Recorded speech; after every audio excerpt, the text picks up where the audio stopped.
Tennille Fox, and I'm the Communications Specialist here at Orange County Animal Services in North Carolina.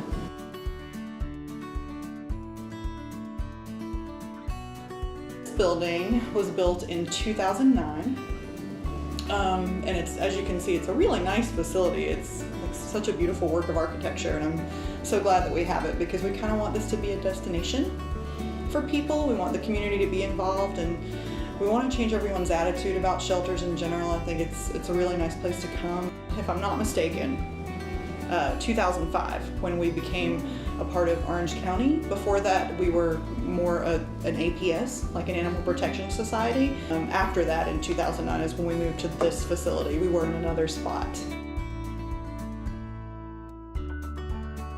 And this place was designed for shelter operations, and they made it so that we can turn larger cages into 2 cages.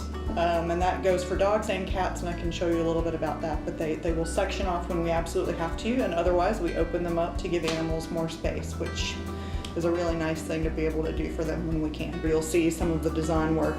Even the air system, everything was designed specifically to help with shelter operations, which is really great. It's a great place. If animals come in that are sick, they come in one end, and adoption is on the other, so it's kind of a nice flow that we have here that really helps us get animals in and out in a very good way. In the summer, it's kitten season is what we like to call it, and we have just a huge influx of kittens and cats. And that's always something that we're kind of mindful of here. We're really trying to work on pet overpopulation involving cats. We started a new working barn cat program too, where we, if you have a barn or a shelter and you have some feral or at least semi-feral cats that you're trying to keep from multiplying. We've helped quite a few farms so far with that problem, and then they're not reproducing, so it's been great. We're having a lot of success with that.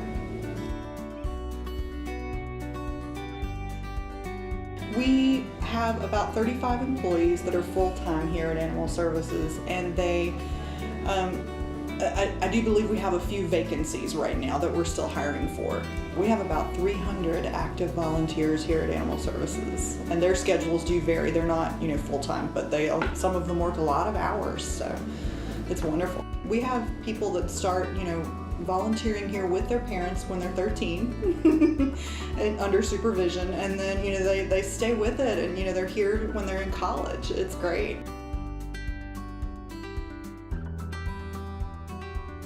Well, we're given a budget by Orange County, and then we also, our donations are another wonderful thing about this place. We have, you can donate online. There's something called a community giving fund, and so people can donate online that way or come here in person and donate.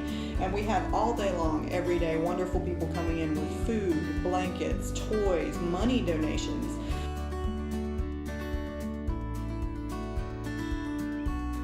The average for 2005 through 2009 was 4,315.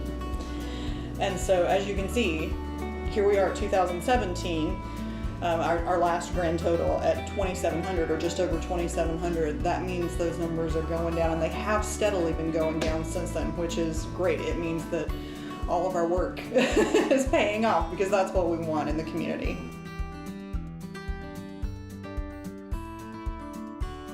You come in and you bring an ID.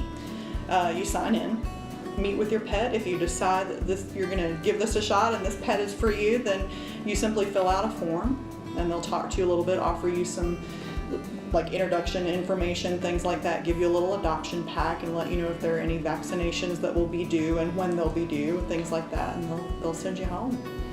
So we try to keep it pretty simple so that it's real easy for everybody to adopt and hopefully start a really nice new life with these pets.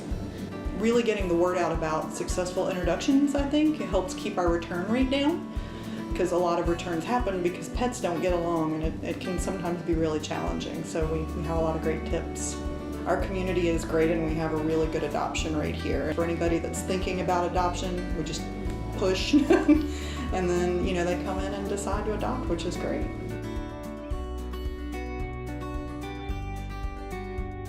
When you're shopping for, often it's breeders, And often those not all the time. Some breeders are wonderful, but often they are not, and the conditions are not great.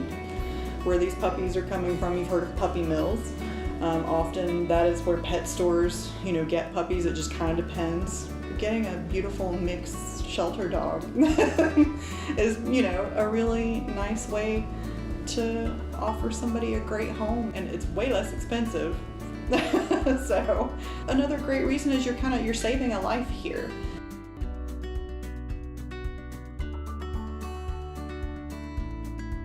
Well, again, controlling pet overpopulation, and I think we're doing a great job. Our numbers are showing that we're doing a great job. We want to let the community know that this is a good place. We want it to be a destination. We want people to get more involved. We want more people to want to come in and bring their families and, again, adopt, don't shop. We just want to start changing attitudes out there about shelters in general, and I think we're trying to, we're working to do that all the time.